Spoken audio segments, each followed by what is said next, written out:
I was hoping you would lead us off, but no worries. Well, Yeah, go ahead. Wes, do you want to talk about construction trades and how that got started? okay. Hang on, I'm got phones going off in the background there. Sorry. Can you guys hear me okay? We can, yes, Wes.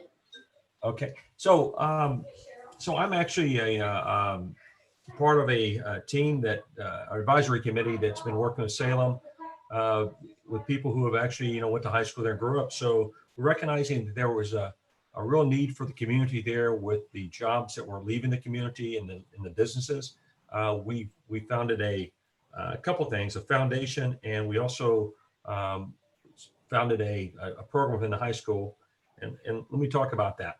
So we created a Dragonfly Wing Foundation, which is targeted at supporting teachers within the community in two different ways. One, support to the classroom, recognizing that most teachers spend about $35,000 to $5,000 out of their own pocket to implement the school activities. And so we wanted to be able to try to help out there. So we have a store that we're refurbing right now that will be all the proceeds will go to the teachers in downtown Salem. Plus, the other win-win there is it helps the community by taking a building that was pretty run down and restoring it. And the other part of that is with the foundation, we've actually purchased and demoed a couple of apartment buildings that were in disrepair, and we're going to build housing there for teachers. And the way that's going to work is the teachers, the high school or the elementary school will actually be able to offer this to teachers for a place to live for up to a year at no fee, no cost. And so we think that will help recruit the right talent to the community for teaching and give them a kind of a stepping, hand up, if you will. We're also going to we're working with the Salem Bank right now to provide basically zero interest loans to the teachers who decide to come to the community. So that's a program that the Dragonflies is involved in, working with the, for housing for teachers and for basic classroom support.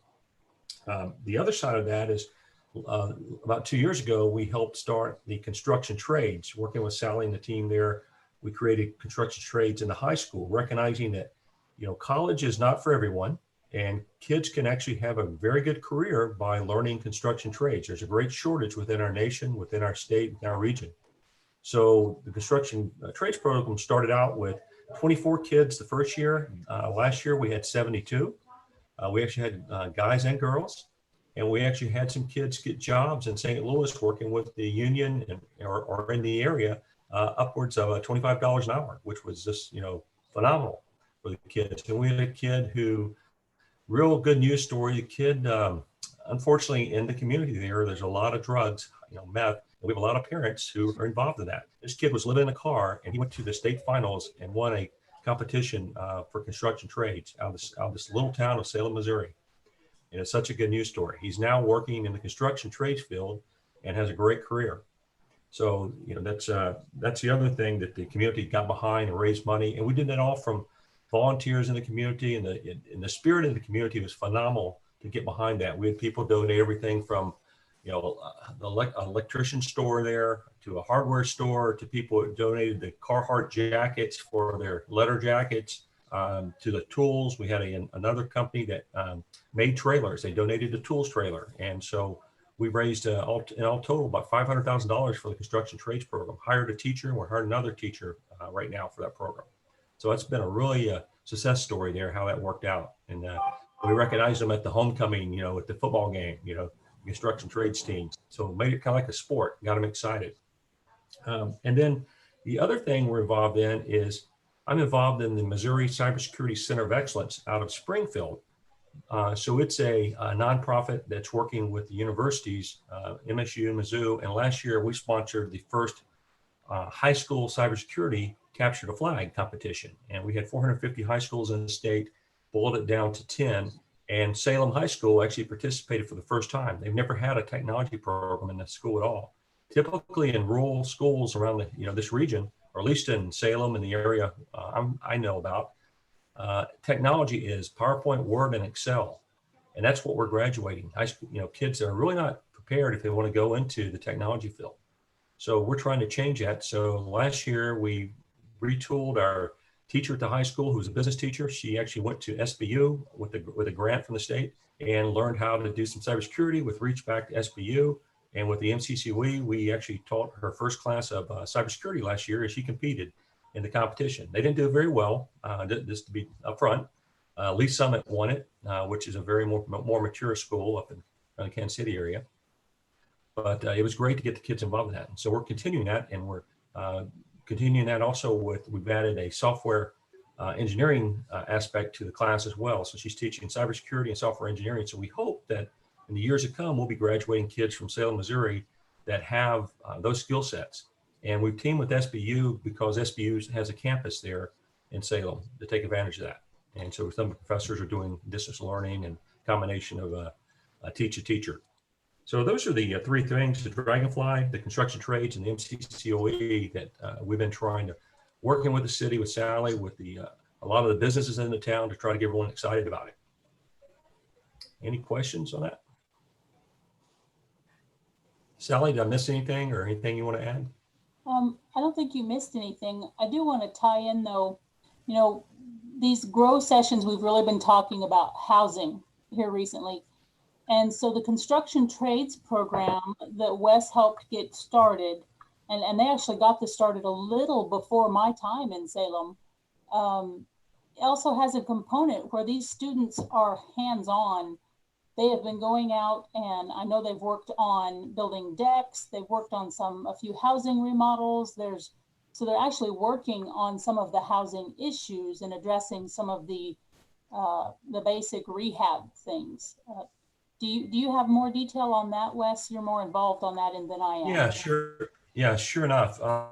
So, when we started out, it was, basically classroom instruction, and we teamed with the St. Louis Union, construction union, and they provided all the training materials. So they're all industry type of training certifications that these kids are gaining, OSHA compliancy to the various certifications. And so they'll be able to take those as an apprentice or as a journeyman to another company when they start working, or to start their own business. The thing that's unique there is we now have made this a win-win, kind of like a self-licking ice cream cone that is paying for itself. We're actually generating money by projects that the students do. We have a project webpage that you as a community member can apply to. You have to be within the city limits. You put your project. We have a board that reviews those projects, and we have a pipeline of projects now that it's pretty long. We've done everything from to garages to driveways to bathroom remodels to we built a building for a construction company in the town. These kids are getting vast experience in everything from electrical to plumbing to construction, different parts of that, HVAC. So they're learning these skill sets, and so it's kind of for us, it's a double-edged sword. It's the kids are learning, but it's also in helping the community and getting the community excited. We actually have someone now that has brought a whole remodel of a house to us, and we're going to review that. Of course, our timeline is a little longer than if you hired someone to do it. But on the other side, our price point is about less. It's over 50% less than what you would pay if you had a contractor do this. So it's a win-win for the town. It's a win-win for the students. We see it as a real growth area for our town, and we're going to continue growing it. The other thing is we actually are part of a grant that we put in for that's going to build a construction trades training facility combined with our technology training facility at Salem, and it's tied to some also to some tax credits to get people to provide additional money to that and so forth. But we see this as a real growth area of replacing a lot of the excitement that was there before by creating this program.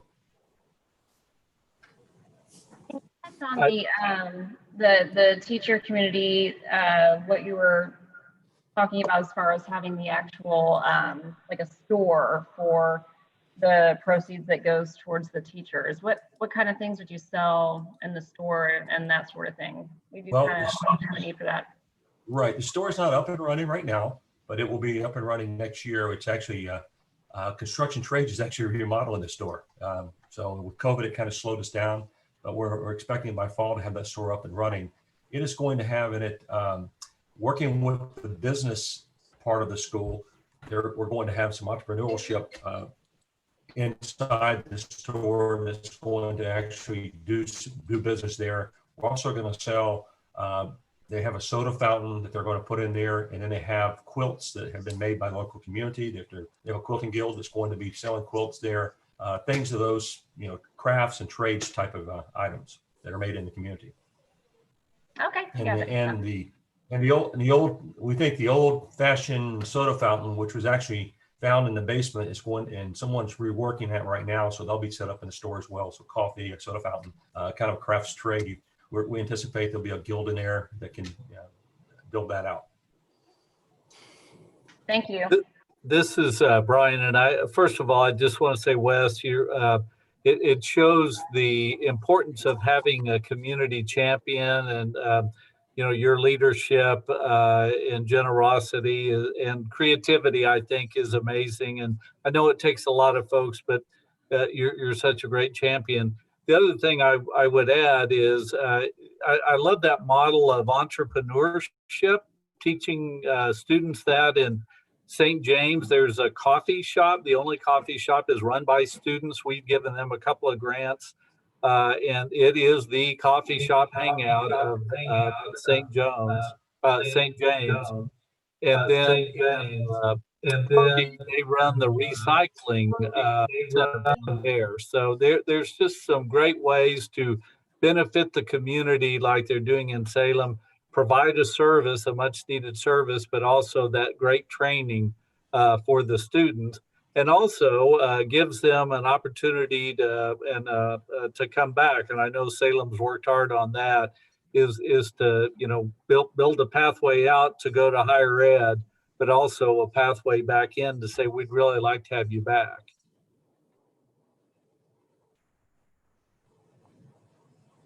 I also wanted to ask, with the construction trade, do they have to do research for like local policies they have to abide by, or is that something the teacher provides them with?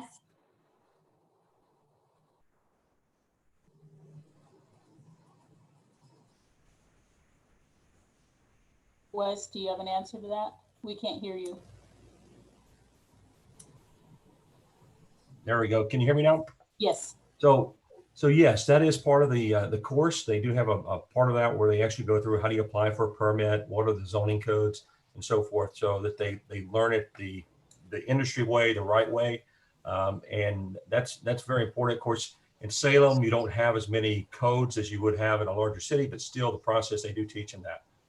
The professor or the teacher we have actually came out of Rolla. He was at S&T, and we were lucky enough to hire him away from there. And we have another professor coming in to also teach, because the man has, like I said, it's grown. We've got 72 students right now, and there's more that want to apply. So Wes, this is Bonnie. Hello, how are you? Hey, Bonnie. Great. I just might throw out another idea to you and Sally, and you've probably thought about it. And once you get all the remodeling work done in Salem, that we have a school in Bell that has the construction trades program where they're actually building new homes. So about one a year. They've got a smaller class this year, so they may be taking 2 years to build this home. But RTI and RTC has a similar program at the tech school here in Rolla. And many years ago, probably 40 some years ago, Bell started the construction trades. And some years that was the only new house built in the town.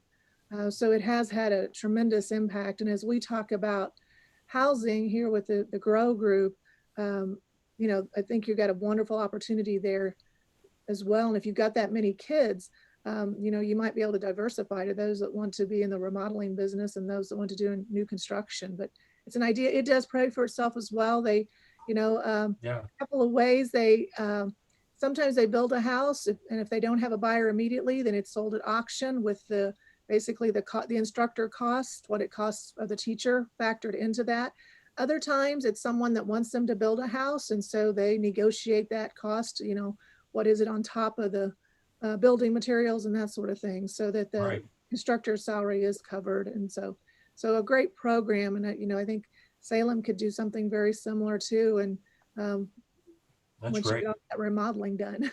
Yeah, no, it is. I mean, it does serve multiple purposes, because if you were to drive around the Salem community, you would be shocked at some of the houses that are there that people are living in. And, you know, how do we get this, how do we bring the standard up? And that again helps the diversity of the community. It's not, you know, one thing you do there. You know, how do you attract, you know, professional people to move there or families to move there? If you have, you know, no golf course, which we do, if you have no shopping, which is limited, if you have housing that's really, you know, in disrepair. So all these things, you know, kind of go into the community. And I know we've been working with the team at CFO and other players to try to, you know, create a layered approach for the community. And Sally's been, you know, putting that together, everything from changing our logo to how we create better housing. That's an issue right now for our teachers. They don't want to move there because they can't find adequate housing. So that's right now. The Dragonfly is building 2 houses. We just last week toured the apartment building down that was about to fall down, and it, you know, and so now they're gonna build 2 houses there, and hopefully 3, but at least 2. And then we've got someone else has donated 2 houses that we're going to fix up and for the teachers, and then kind of combination of construction trades and another contractor right now. Can you share? We have the same issue with the teachers. A lot of them live outside of the Buffalo area. And we know once they move to Buffalo and get ingrained in the community, they'll want to hopefully stay. But lack of adequate or nice homes is an issue. And we do have a couple that are building some nice homes. But I'd love to hear more about the low interest loans that you're structuring, if you have additional information on that. Yeah, so right now we're in conversation with the Bank of Salem, who has pledged that they will provide low, possibly 0% interest loans to teachers. They have to sign a agreement that they will stay in Salem for a period of time. That's kind of being tossed around right now. But basically, you know, for the homes that Dragonfly will provide, there'll be no cost for the teachers, but we're going to have a limited number of those. Initially, and you really don't want to be in the housing business, but we're trying to, you know, create opportunity to get the right teachers here. And then with the bank would then provide the 0% or 1% loans, and then the teachers would say, I would pledge to be here 3 years, or, you know, some period of time, or it'd be prorated if they left early, type of thing. So we have a community bank that's very active in donating and doing things. So you know, that's the first thing, is to find that bank that's willing to step up, you know, and Bank of Salem, you know, they grew up here, they've been here for generation after generation. So they're willing to invest in the community, and they made donations to construction trades and to other programs within the community as well. But, you know, we've got to, you know, teachers are critical to your community. So we've got to figure out how, you know, that was our first target, you know. We feel that the other areas can, you know, you could even take it to the policemen or the, you know, your first responders. They're also critical, but we thought teachers were the first we were trying to help out. So that's why the construction trade, or the Dragonfly Wing Foundation. Back in my banking days, we had we called a Teacher on the Block program, and we were trying to get people to live within, especially our lower income areas. And so what we did was, that's probably been, gosh, 20 years ago or 15 years ago, but we did a forgivable down payment loan of $5,000. And if you live there, I think it was 3 years, we forgave, you know, $1,500 each year. And that just gives an extra incentive for somebody to do that. So Yeah. that may not be the bank doing that, but it could be, you know, the community foundation or another funder helping with that. That's another way to get around it. The other thing you can do is buy down an interest rate, and again, have some outside funding to actually pay a bank to buy that rate down, and that keeps that, you know, at 0 or very low interest. Yeah. That's a great idea. Brian, do you happen to have any template or anything that you had on that? I mean, we're all about adopt, buy, create. If you've got yeah, let me see what I can find, Wes, to see. I'm a pack rat, so I probably kept something from there. So I'll look for it. Great. Hey, Brian, just adding on to your first point about down payment assistance. I know the Missouri Housing Development Commission offers forgivable down payment assistance as a second lien on the property. That's actually how I bought my house back in May. And it is, those funds do have to be used in identified low income census tracts. So that may be an opportunity for us to be promoting of opportunities at the state level. Yeah, wow. So this is Sally, and my apologies, everyone, that I'm not sharing my video with you. One other option that we've talked about, I've mentioned in past sessions about the Salem Housing Authority, picking up houses, remodeling them, and putting them back on the market. Part of the discussion there, because the push with that program is really about home ownership versus rental. Trying to encourage more folks, in Salem, as with probably many communities, we're past the tipping point where we have more folks in town who are renting properties than who own their own homes. And so we're trying to encourage that home ownership and push us back the other way. So one of the things we've talked about, especially with the housing authorities' homes, is if they can sell them for below, and I just lost the word, I always want to call it assessed, and that's not the right word, where you determine the value of a house. Appraisal? I know someone else. Yes, an appraisal, thank you. If they can afford to sell it for below the appraised value, then the banks can finance it without a down payment. It has to be a specific margin below that appraised value. But that's another kind of tool in the toolbox, so to speak, to get folks where they can afford to purchase homes. So that's something we've talked about as an option. Again, it depends on who the owner is. Most folks, if they're selling a house for profit, aren't going to want to look at that. But in the instance of the housing authority, well, the goal is to help improve the community through improved housing. So that's one, like I said, one more trick that we're looking at the moment. Okay. Thank you for that feedback, Sally and Wes. Wes, if I may ask you a question, I know several communities are so enthused by what you're sharing.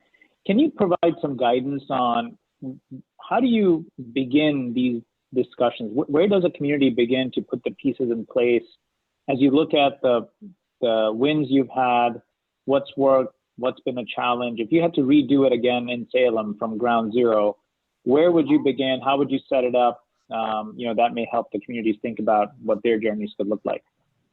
Yeah, it's every community is different. We found that there were a core group of people in the community that, had been there for generations, and, one being my wife, who grew up there.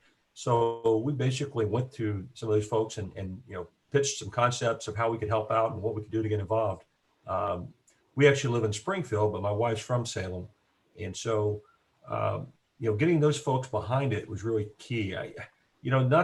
Please don't take this the wrong way. I grew up in North Carolina, Chapel Hill, North Carolina, and I found that small communities, sometimes, even if you want to help out, it can be perceived as you're coming in trying to take over. And so it's a very delicate dance. That's advice that I learned, and Sally, you probably can concur with that.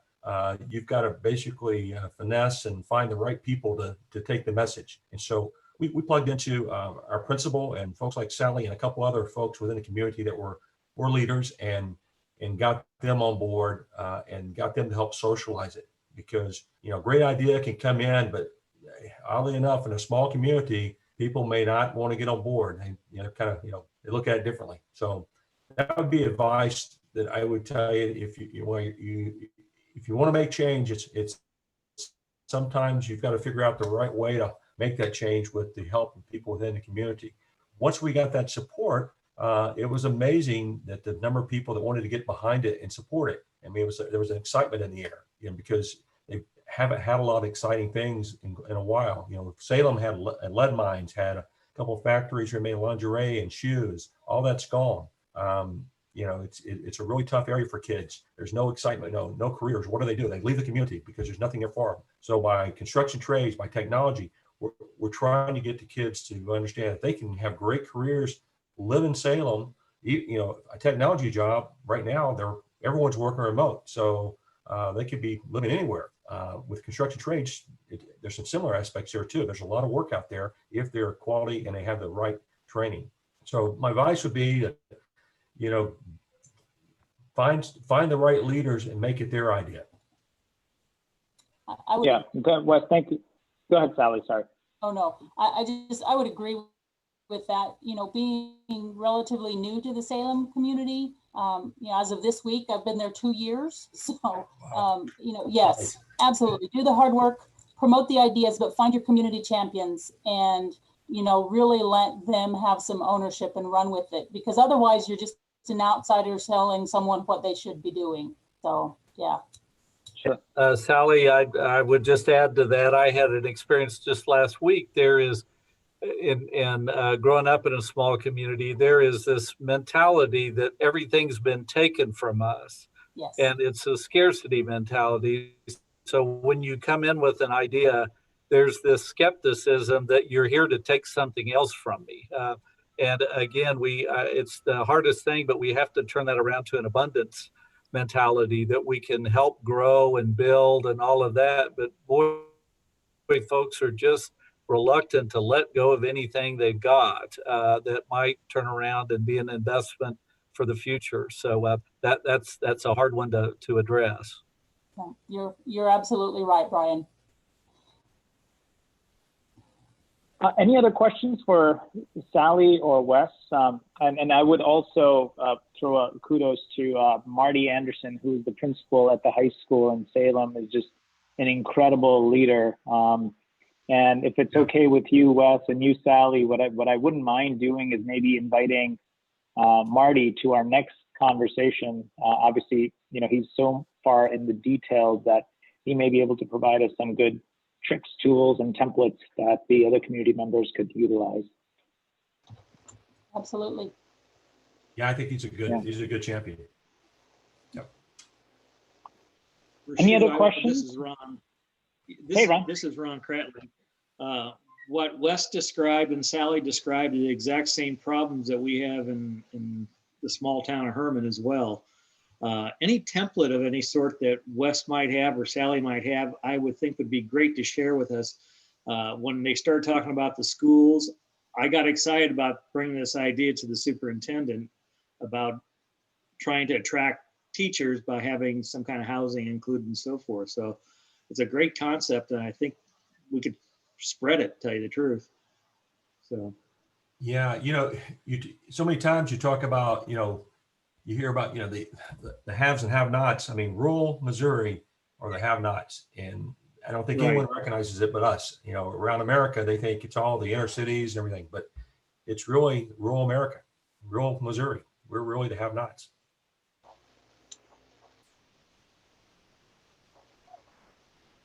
All right. Any other questions for Wes or Sally? All right. Well, thank you so much, Wes, Sally, and Wes. I know you've got a very busy schedule. We certainly appreciate your participation, and please stay on the call if you're able to. And then again, thank you so much for jumping on such a short. Wes, would you mind introducing yourself? You've got such an incredible background. I think it may be helpful for folks to know just exactly who you are and how you got involved in this work. Well, you know, like I said, I grew up in North Carolina. I was in the military for 27 years, retired out of the military, started a company named Foxhole Technology. I'm still the president and CEO of the company. It's out of DC. I live in Springfield, but I go back and forth. But we're about, we have folks in about 18 states plus overseas in Germany, about 200 people in the company right now. We do cybersecurity work. And have a lot of federal contracts and with some banks and healthcare.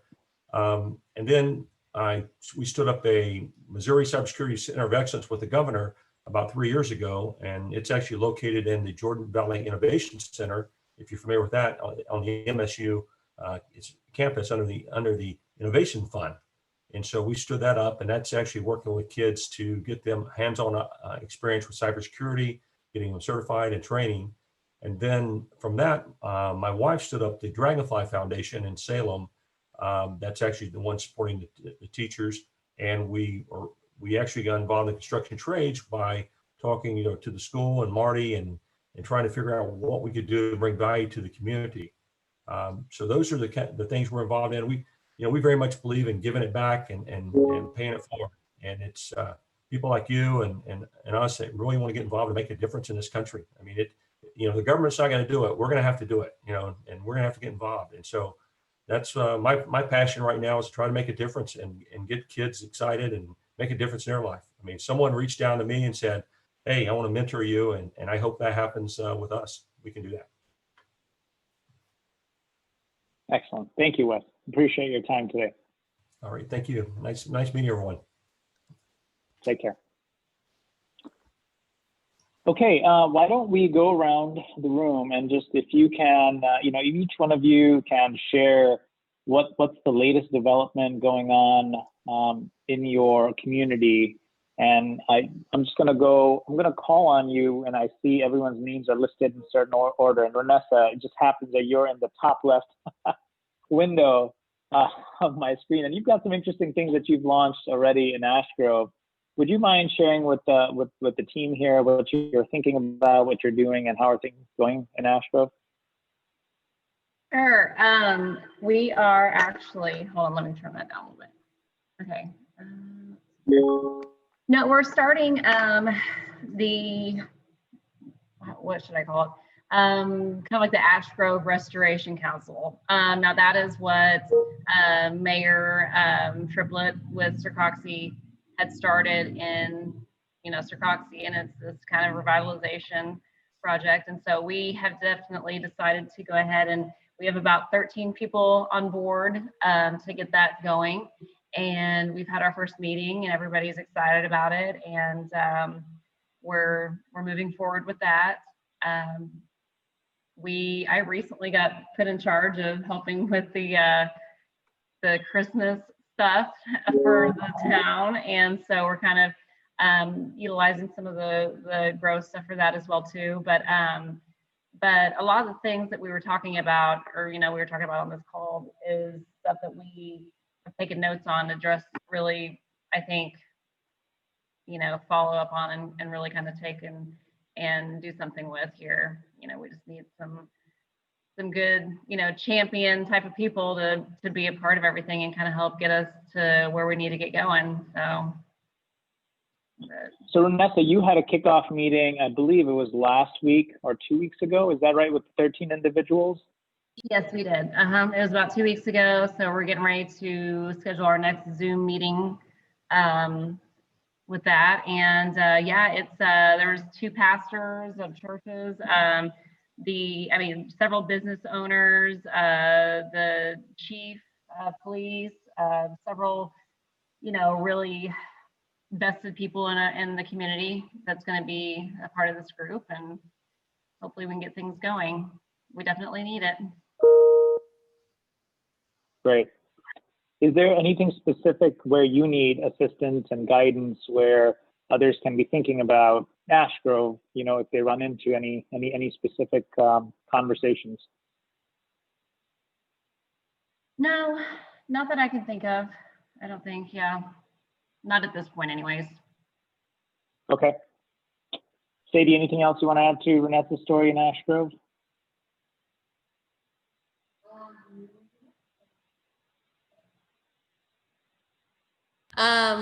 One good thing that we did just have is our Halloween.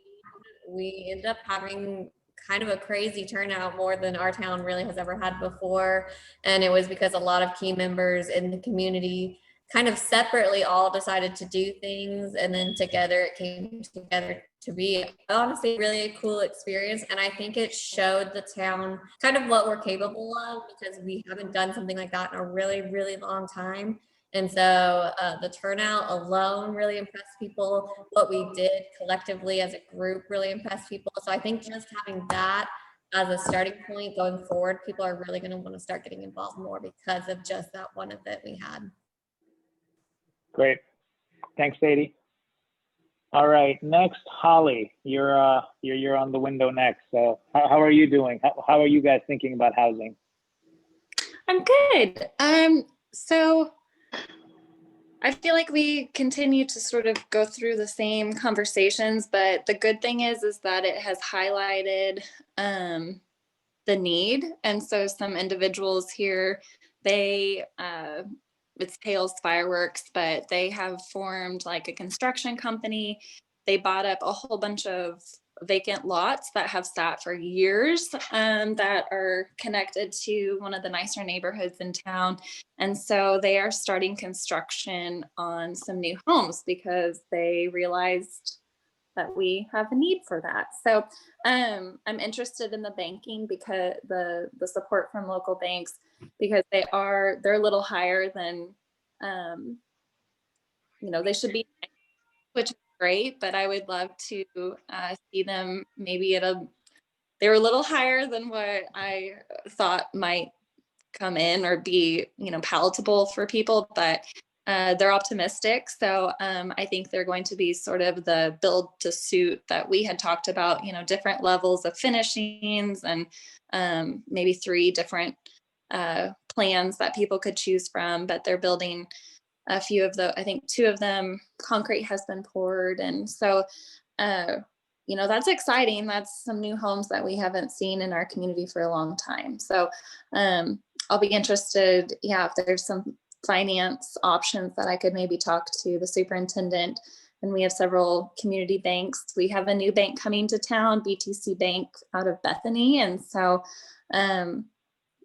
that may be another avenue just to talk to some of our community banks about how to help home ownership in the community. But and one win, as far as we talked about this house 3 years ago when Grow started.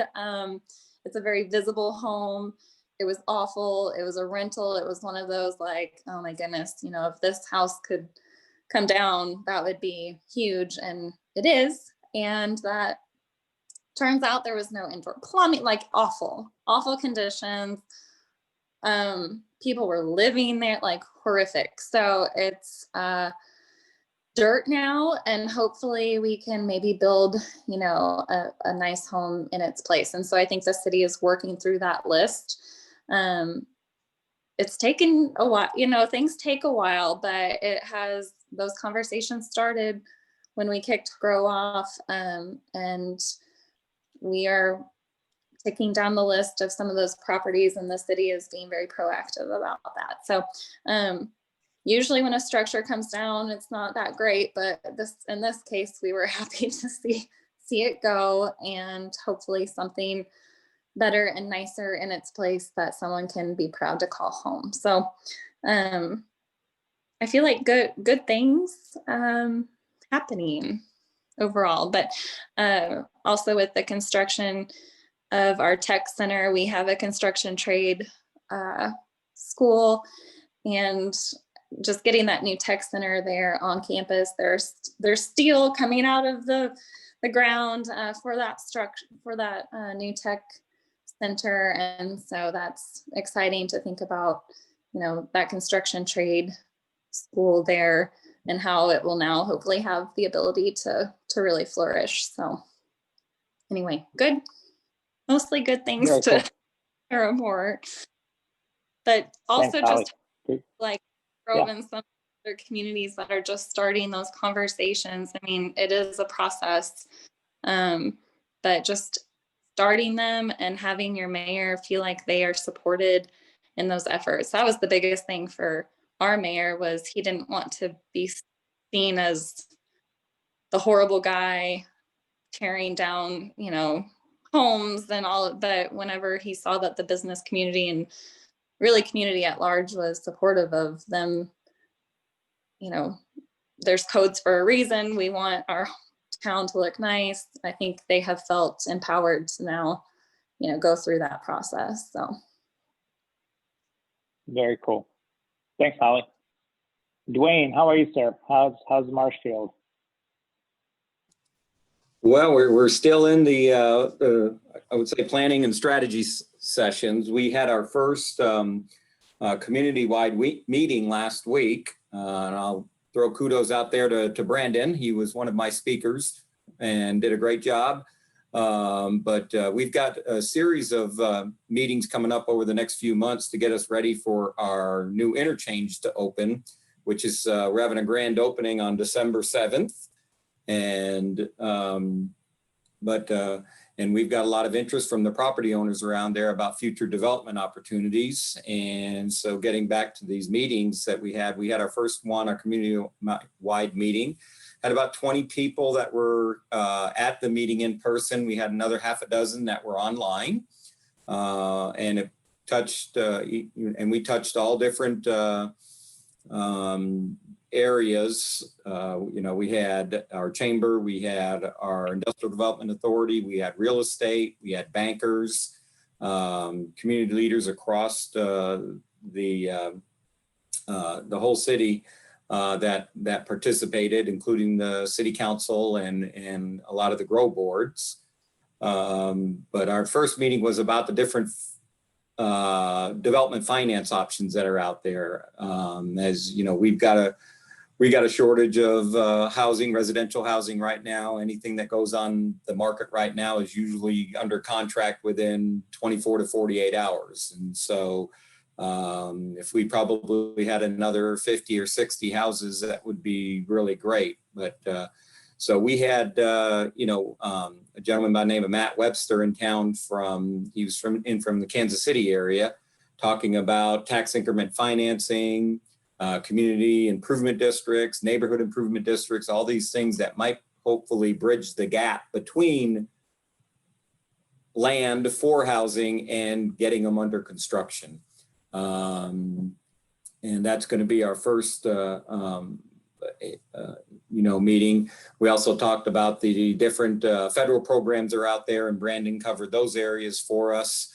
And then we also had our local electric company general manager talk about the Red Leg program, which is out of the USDA program, Rural Development. We're also in the process, and SIMCOG has taken the lead on this, of conducting a survey, an LMI survey for Marshfield that may, if it comes out to our benefit, that we may be eligible for CDBG programs for the next 4 years. So we're looking forward to that being done over the next few months as well. And all that is all leading into all these development, whether it's commercial or residential, to provide more opportunities here. The next 3 meetings that we've got scheduled, the next one is going to be probably on workforce. We'll bring in from high school to OTC to all the different types of workforce programs on the state and local level.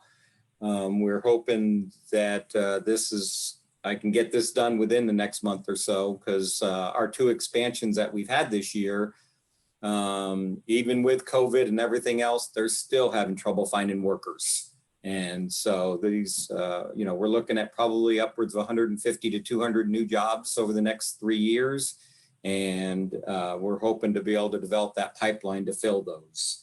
After that, we're probably going to have a quality of life and placemaking session, because I'm pretty direct with the community leaders, not to be insulting, but I said the biggest thing we got to do is we got to answer the question, why would somebody want to live in Marshfield?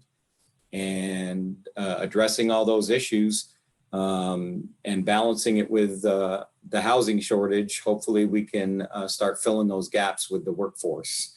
And then the last one will be the infrastructure, both transportation and utilities. And that one will be geared towards, new companies and as well as expansions.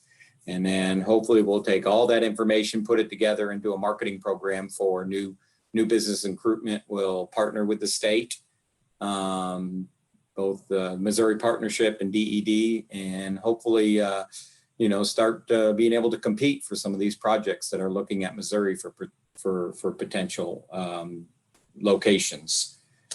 At the same time, we're looking at having sort of an actual, call it an ad hoc committee or something to deal specifically with the residential. Taking on a lot of the things that we're hearing here. I love what Wes and Sally had to say here. Just started sending ideas in my head, getting with the school district. And I know some of the construction companies we've got, some of the residential developers, and maybe there's something there that we might be able to do that. So this is a great idea that I'm going to probably pursue down the road. And then the other is trying to figure out how we can get telecom, high-speed internet to our area. And if there is going to be remote working, there's going to be remote learning, and there's going to be, companies that are looking, they're not going to be able to land here if they don't have the high-speed internet. So we've got to make sure that, that those opportunities are available. So we're looking at that. And then the other, which is too related to this, especially this session, is looking at doing a downtown redevelopment plan or development plan, looking at maybe seeing what we can do around the square to carry on. We just did they did a whole repaving job. Downtown looks really great, looks nice. And hopefully we can carry that to some more buildings that we've got and look at some of the Hey, Dwayne, I'm just going to jump in really quick. Yep. Anything else specifically? I know there's a lot of amazing things going on in Marshfield, but I want anything specifically related to housing. Well, just that, we've just had this session about looking at neighborhood improvement districts just started the discussion with, some of these people out of Kansas City that have done it in other communities on how we can bridge that gap between upfront development costs and actual construction by residential folks. So that's the key. Okay. All right. Thank you so much, Dwayne. Congratulations. Sounds like you guys are on a leaping forward. Ron, you're up next, sir. And I think Mark's on the call as well. So perhaps one of you could share some of the work going on in Herman. Mark would probably be better qualified than I am to tell you the truth. He knows more about what's going on. If he's there. Is he still on? Yeah, he's on. Mark, I've been here listening the best I can. I've had 4 phone calls, a mayor and an alderman in here the whole time. So it's I'm a little behind the 8 ball. We're kind of stuck. We need to talk to Bonnie and the ladies at MRPC about and it's my fault for not getting the criteria together for a housing study. We know we need one, and I guess we need some sort of advice on what a housing study should include. Secondly, we do have some property that could become available if we can get together with the right bank, the right contractor. Also talk of an industry maybe opening around over Zero plant. If that opens, that's another 120 to 150 jobs. People will be looking for housing. So right now we're kind of stuck, but I'm not sure. Okay. Well, go ahead. Again, to reiterate what Wes said caught my attention. I intend to go talk to Superintendent Smith and bring this idea up. It's a great idea. Which one? Yeah. Wes told us a lot. Well, primarily attracting teachers by having housing available that they can eventually own. Yeah, I did hear something about a 0 interest loan. Well, that was part of it, but it's a well thought out plan. I really was impressed. So anyway, that's pretty much us right now. Okay, yeah, that sounds good. And I'll share a few. We won't take too long, but I'll share with you a few documents. Just want to make sure you're aware of the tools that are there that may help Mark just get some of the conversations moving. Thank you for the update, Ron, Mark. Todd, Matt in Eldon, how are you guys doing? Any developments and thoughts or reflections on today's conversations? Hey, Rashu, it's Todd. I'll kind of start us off, and Matt can fill in any gaps or anything that he wants to add on. But really interesting what Wes and Sally said. Thank you for that information. Kind of give you a little bit of a couple snippets here for Eldon. The last year, and Rashu, we've talked about this in our meetings, but the last 12 to 18 months, probably a good assessment. We've had probably 10 to 12 different new housing projects going on in the city of Eldon and then on the immediate surrounds. So that's been great to see. I'm not sure who stated it earlier, but we can definitely follow suit with really the only housing we had at some point was the building trades houses that Matt was doing through the school, or his building trades department or classes we're doing through the school. So that's been great to see the probably 5 or 6 different builders that have participated in new construction. We've also got quite a bit of rehabbing going on right now. Also in conjunction with the rehabs, some demos that are upcoming and that have taken place in the last year. We do have a prospective new subdivision right on the outskirts of town. Don't know the exact particulars on that, but I want to say we're looking potentially at a dozen to 20 homes at some point.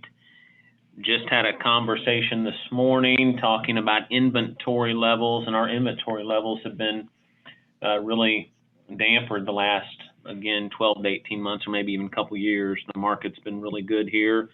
We have had a new business come into our community, Quaker Windows, which is parented out of Freeburg, Missouri, about 40 miles down the road from us, but they've started their first phase. So some of our growth in the housing side has come from that, with anticipation more to come. So that's been great. The city's working on some infrastructure, both streets and a few other things as well. And Matt, anything else that you think we need to touch on?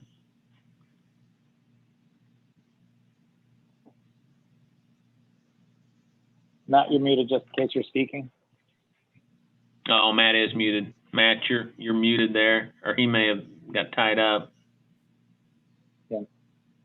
No worries. Oh, there we go.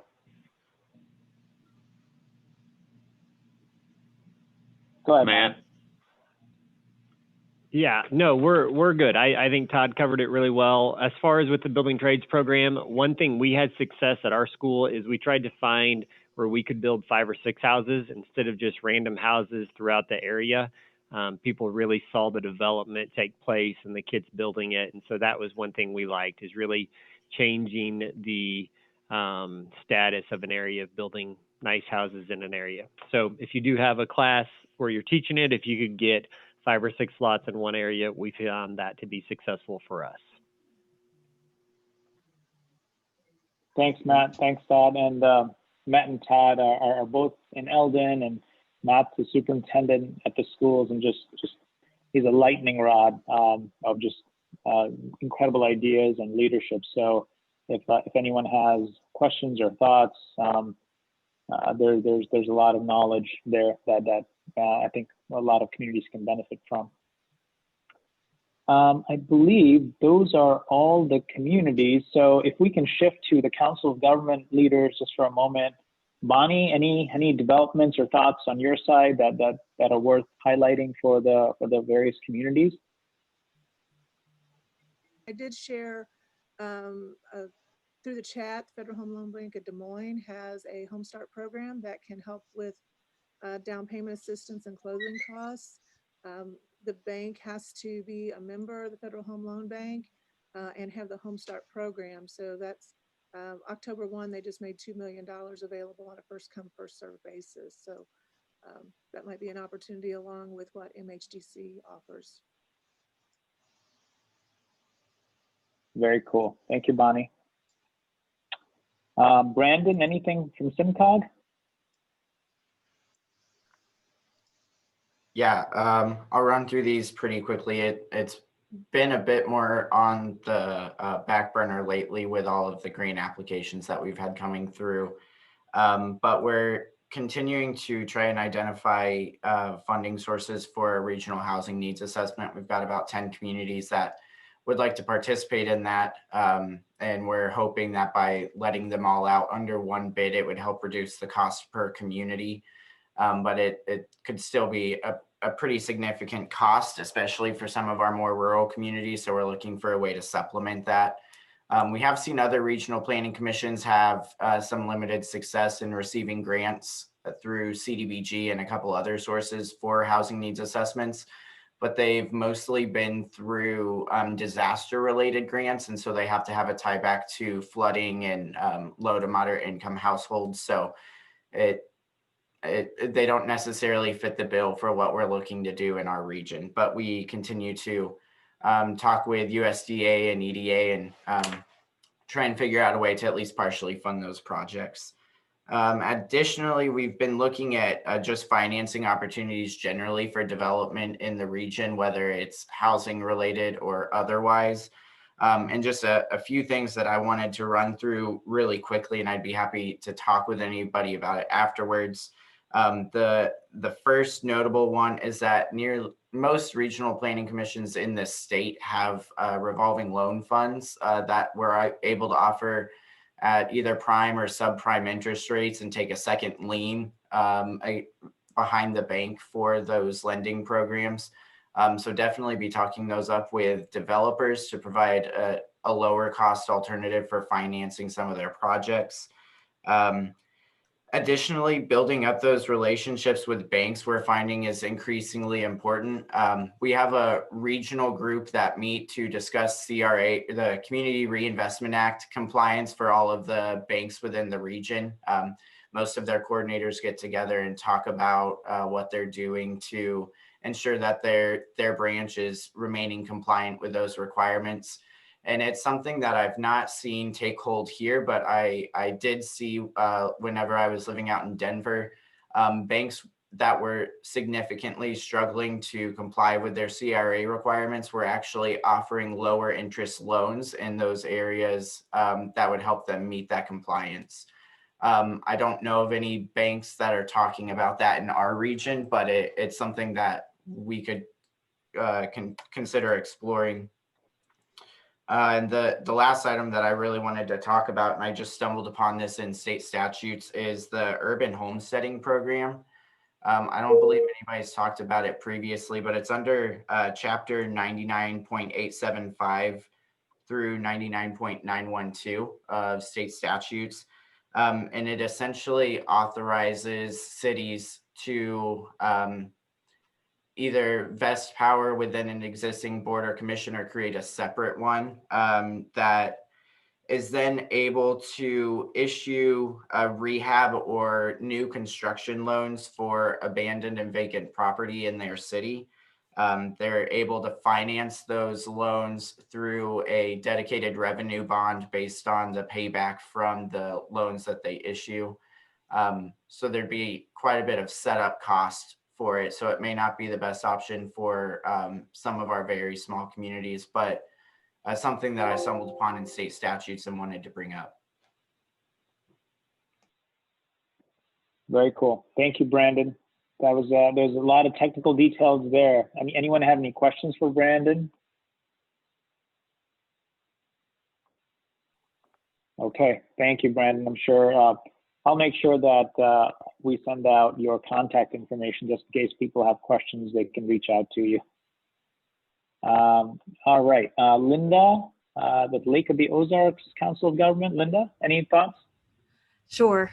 So as you're putting together this housing study plan template, I would encourage you to put a financing section in there, financing for developers, as well as financing for homeowners.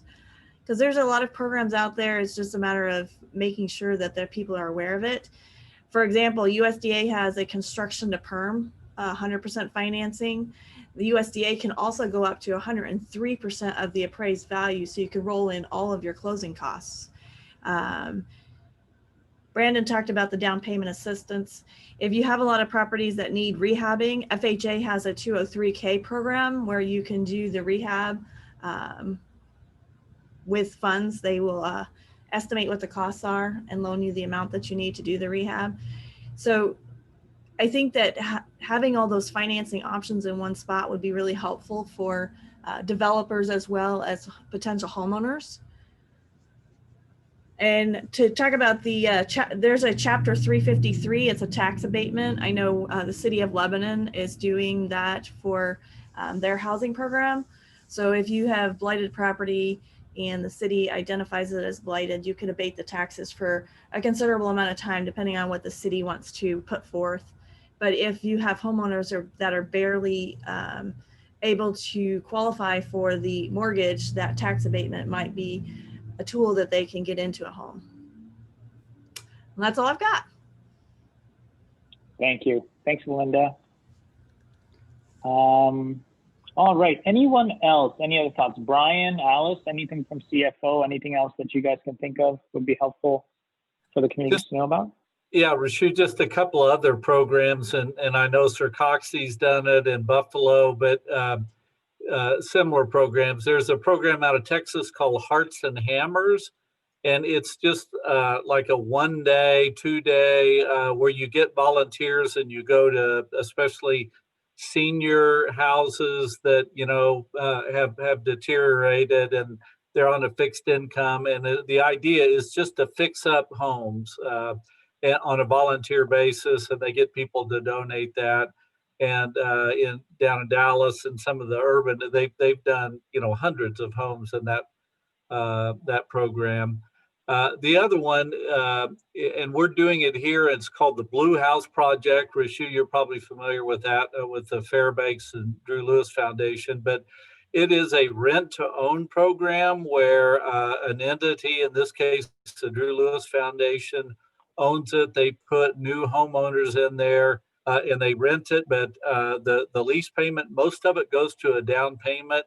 And then at the end of a set period of time, they can turn around and buy it. So that sometimes lowers the barrier when you can't come up with a down payment to get people into homes. So just in St. Louis, they were doing that with U.S. Bank and a housing organization up there. So again, just two other programs I'm familiar with.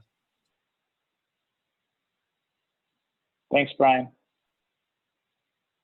Anyone have any other thoughts, questions? Rashu, this is Sally. Okay. Yeah. Hey, Sally, go ahead. Sorry.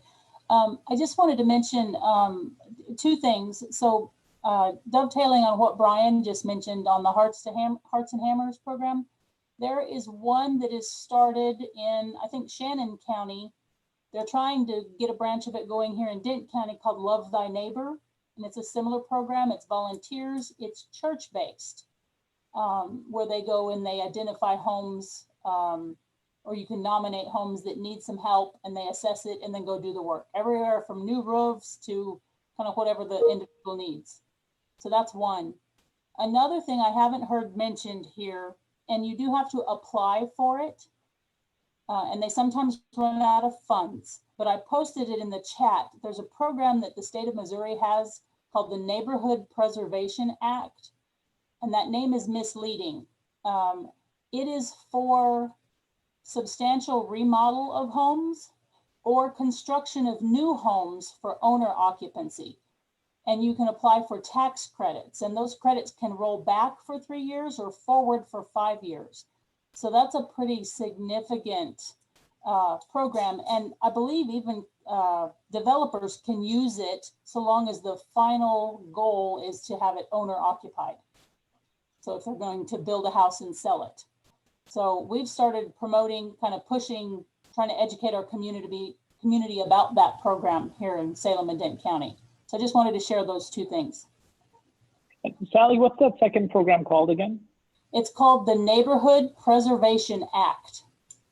And you can find, I shared the link in the comments in the chat. Great, great. Perfect.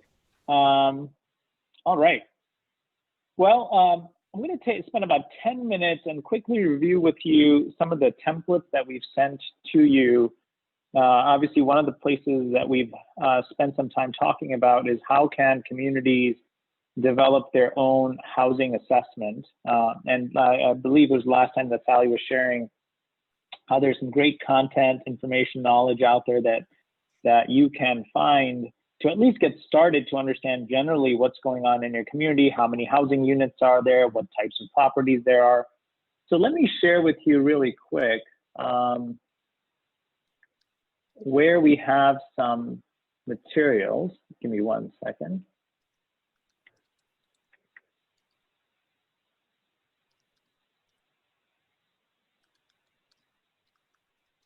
Okay, I'll share my screen.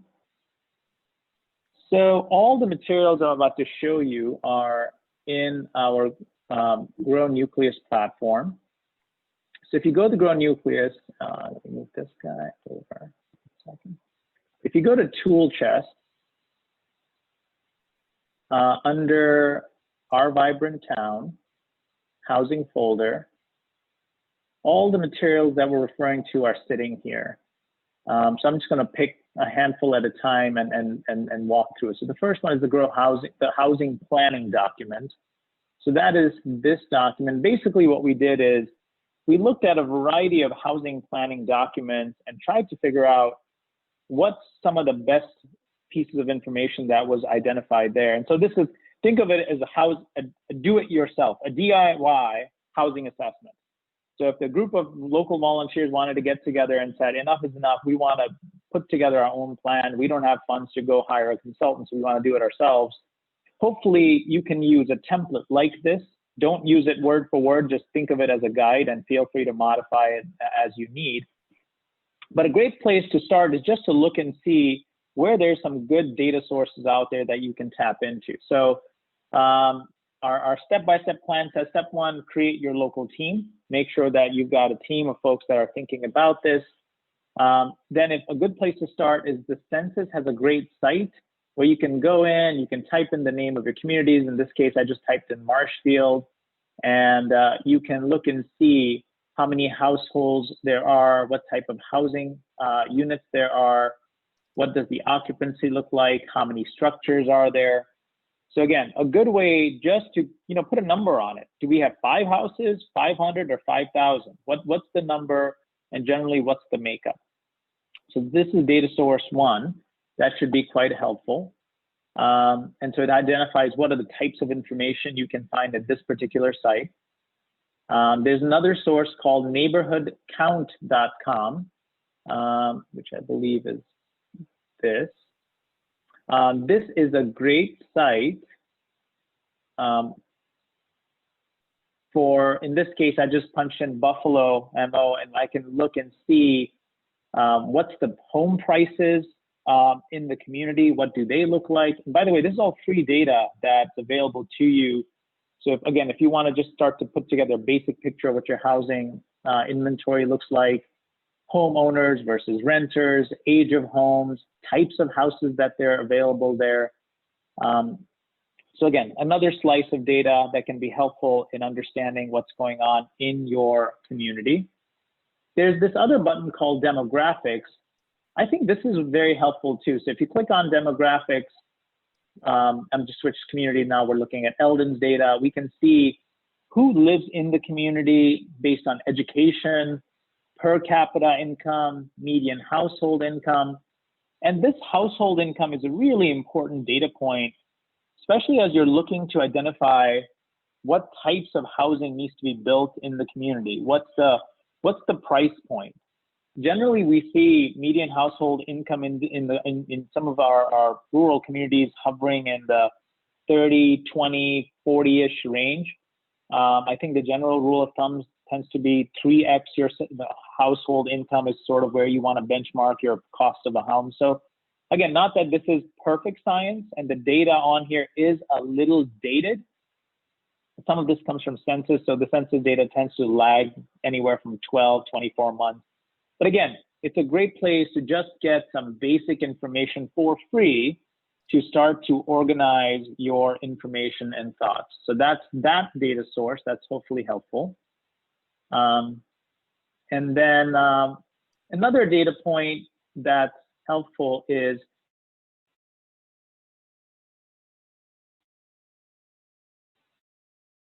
.org. This is the National Association of Counties, I believe is the term for it. Here, so you come here, and if you go to maps, you can pick, sorry, give me a second. You can pick different types of demographics that you can look at. And this, unfortunately, is at a county level, but still, it should be a good point of reference. So if, for example, here, let's pick housing. So housing and community development. Let's maybe look at housing affordability and look at just how much data there's available to you. Maybe we look at, well, let's look at housing units. Let's go there. Total housing units. So I've here's my data on total housing units. I'm going to zoom into Missouri a little bit. Let's pick our county. Let's go to Warren County for a moment. And we can see how many housing units there are in the county, population, average household. And then obviously you can go, there's Gasconade County. I know we have folks from Gasconade County here. But again, as you can see, there's a whole bunch of data here.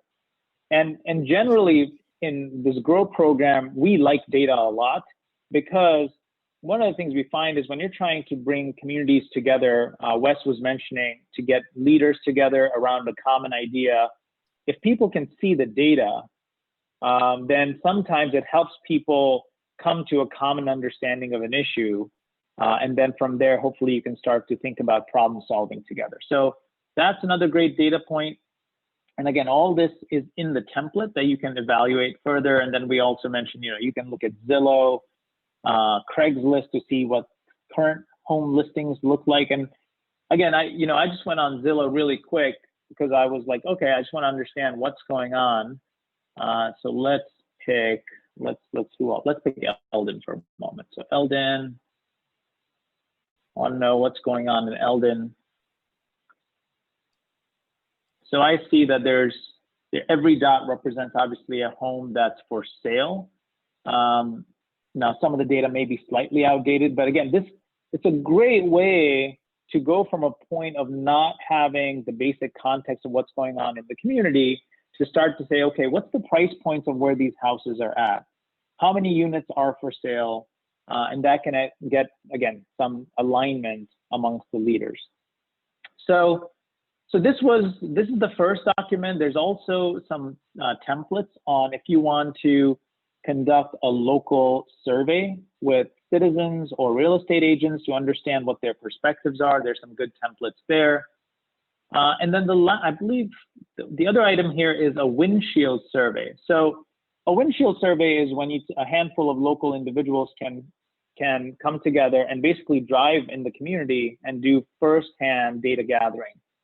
And so we basically went through and created a template.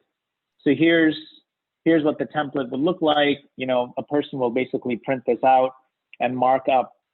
They're driving down, they're marking up what they're seeing in terms of quality of house. Is it for rental or not? And this is, again, a visual inspection, so it's not perfect. But again, a great way to test and see exactly what the inventory and local housing looks like. And frankly speaking, what you're doing here is exactly what an outside advisor or a consulting agency would do to help collect this data. So if there's a little bit of capacity locally to gather some volunteers, maybe engage some high school students, we can incentivize them with a few gift certificates and have them collect some data for us. This could be a really great way to organize our information. And something we can explore further with our Council of Government Partners is, if locally you can collect some of this data, this is a big part of the effort that a lot of housing assessment companies do. So those advisors, if you can collect this data up front, then perhaps the cost of bringing someone in and formally finishing a housing survey becomes easier. So again, just wanted to share with you some of those elements. Rashu? Yeah. This is Go ahead, Sally. So on that last slide, along with your windshield tour, one of the things that we did is we also then went to our county assessor's website and were able to, all the houses that we identified as at risk or that needed substantial rehab or demolished, we were able to go to our assessor's site and pull down the assessed value for those homes, which is just kind of one more piece of data to help you kind of make that determination. And I'll just put out there, if anyone out there doesn't have a relationship with their county assessor, a lot of times there's a fee for downloading information. Just go talk to them and explain what you're trying to do. We with the city were able to work out with our assessor, and we have that access free of charge now because of what we're trying to do with community housing. So just another point. Oh, great point, Sal. That's really great point. Yeah, love that. Just wanted to highlight, there's a couple other pieces in here and again, please take a look at it at your convenience. If you want to do a survey of local citizens just on the housing, just so each person can identify what they see as a challenge, there's a template for how to collect data from the real estate agents. So anyways, there's a whole bunch of information here that hopefully is helpful to you. We wanted to make it simple enough where rather than having to flip through a lot of documents, you could find all this information in one place. So anyways, hopefully that's helpful. And the last item I wanted to share with you is a document on here. It's called the Opticos Missing Middle Housing. And as I think I've been raving enough about this book that you may remember is everything I know about missing middle housing comes from this book, which I love. Highly recommend. If you care about housing in your community, get this book. It'll really give you some good context. So we've been talking to Dan Pollock, who's the gentleman who runs that agency, and trying to figure out, is there a way for us to collectively work with him? So he did send a proposal, and this is, I just want to share with you what he said. And again, this is sitting on that shared drive. He basically said, you know, there's a couple different ways that he and his firm can engage with us. And he basically gave us three options. So one is a real high level scan where you can look at what's going on in the community. And the angle that Dan and his company really focus on is on zoning. I was actually surprised by something he shared, which is he said the number one reason they see a lack of development in communities is because it has to do with how the zones are set up. Sometimes the property, you know, the property, the land is too small for the type of zoning, and setbacks are set in place. I don't speak zoning language and housing language, but there's a whole list of pieces that he said, you know, he can work with us and pull some information together and then hopefully arm each of our communities with some insights. Now, again, this is very, very early. We collected the information. It's sitting out here. Please take a look at it. You can individually, independently engage with this organization. We can sort of problem solve and see if there's something we want to do collectively. These are all the ideas that, you know, we just want to throw the ideas on the table and see what may make sense. So anyways, so he basically offered three options. One is this sort of high level strategic planning. Second is a little bit more detailed assessment of what the barriers are. And third is a deep dive where they actually develop a whole bunch of, I want to show you the types of things they do, which I think is really cool. They actually go through, forget it, I won't find it right now. They go through and sort of design out the types of housing options that could fit in the community that are, you know, that look nice, could be appropriate for the, you know, the affordability factors in a community. But I just wanted to share with you, these are, you know, we're trying to gather as much information as possible, and hopefully this is helpful to you. Okay, with that, I'll pause. I'll take any thoughts and feedback that you may have.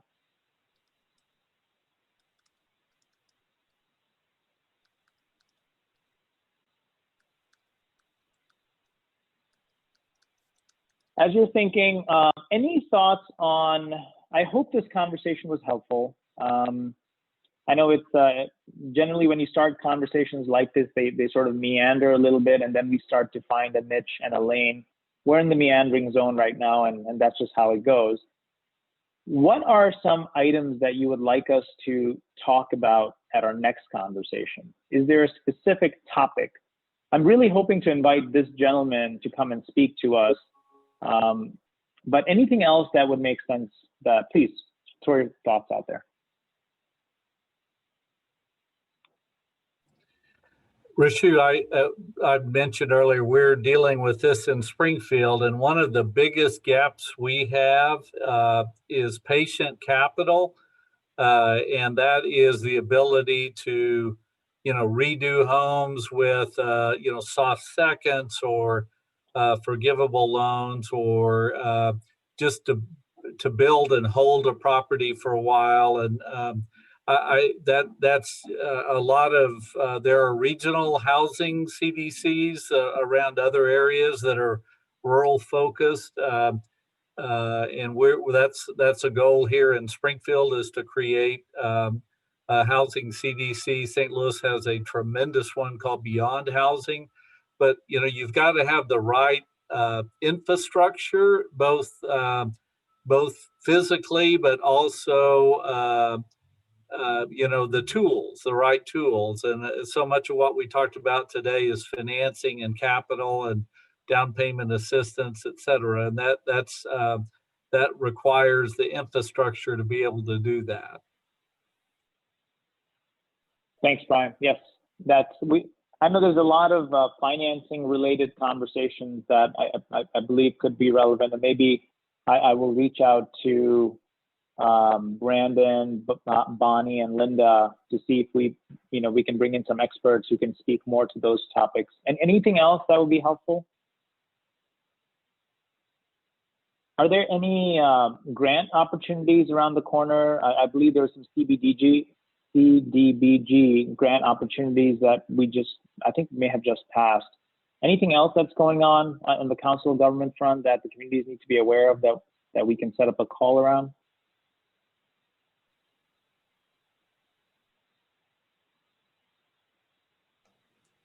I'm not part of MACOG, so I'll let Bonnie and Linda talk about that, but I will just clarify that CDBG's mitigation and disaster recovery funds just closed for application, but they are still accepting applications under their regular program until December 31st.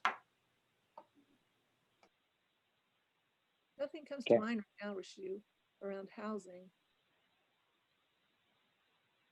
Okay, great.